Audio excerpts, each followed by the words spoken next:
are you called to see?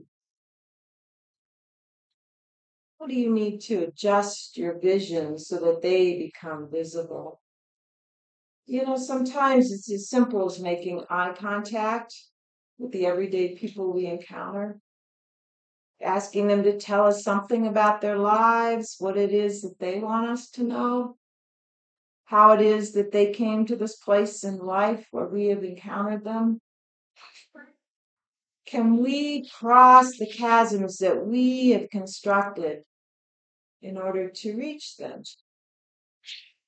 Racial, economic divides, our generational gaps, our religious and political differences. Time and time again, Jesus calls us to go out and journey with people.